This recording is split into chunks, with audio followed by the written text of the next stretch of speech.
Psaume 24h8 KJV, le puissant roi de la gloire. Psaume 24h8 KJV, déclare, qui est ce roi de gloire? Le Seigneur fort et puissant, le Seigneur puissant dans la bataille. Dans ce verset, le psalmiste pose une question rhétorique, qui est ce roi de gloire? La réponse est ensuite donnée en deux parties, premièrement, l'Éternel fort et puissant, et, deuxièmement, l'Éternel puissant au combat. Ce verset souligne la grandeur, la force et la puissance du Seigneur en tant que guerrier victorieux. L'entrée du Messie et de Dieu, dans ce verset, la question, qui est ce roi de gloire, signifie une entrée triomphante d'un roi, souvent interprétée comme se référant au Messie ou au Christ. Le verset peut être considéré comme une anticipation prophétique de l'entrée triomphale du Christ à Jérusalem, accomplissant l'attente messianique. Attributs divins, le verset met l'accent sur les attributs divins du Seigneur. Fort et puissant, met en évidence la toute-puissance de Dieu, mettant en valeur son immense pouvoir de surmonter tout obstacle ou adversaire. Puissant au combat, souligne la capacité de Dieu à assurer la victoire dans les conflits spirituels et terrestres. Guerre spirituelle, l'expression « puissant au combat » a également une signification spirituelle.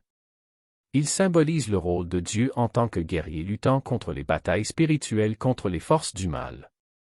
Les croyants peuvent trouver du réconfort dans l'assurance que Dieu est leur protecteur et leur champion, les aidant dans leur lutte spirituelle. Adoration et crainte, la question, qui est ce roi de gloire, est une question rhétorique qui suscite l'adoration et la crainte. Il invite les individus à reconnaître la grandeur de Dieu et à le vénérer comme le roi de toute la création. Cette interprétation souligne l'importance d'approcher Dieu avec humilité et révérence. Psaume de l'Ascension, le psaume 24 est classé comme un « psaume de l'Ascension » qui a probablement été chanté par les pèlerins alors qu'ils montaient à Jérusalem pour le culte. Ce verset a peut-être été chanté en s'approchant de la ville et du temple. Cela renforce la signification de la reconnaissance de la majesté de Dieu lorsqu'ils sont entrés en sa présence. Victoire et conquête, l'imagerie d'un roi de gloire entrant rappelle un roi triomphant revenant de la bataille avec le butin de la victoire. Cela peut symboliser la conquête de Dieu sur le péché, la mort et les forces des ténèbres à travers l'œuvre de Christ. Le verset fait écho au thème de la rédemption et de la délivrance. Relation d'alliance, l'expression « roi de gloire » est souvent associée à l'arche de l'alliance dans l'Ancien Testament. L'arche symbolisait la présence de Dieu parmi son peuple. Ce verset pourrait refléter le moment où l'arche a été amenée dans le tabernacle ou le temple, signifiant la demeure de Dieu parmi son peuple élu.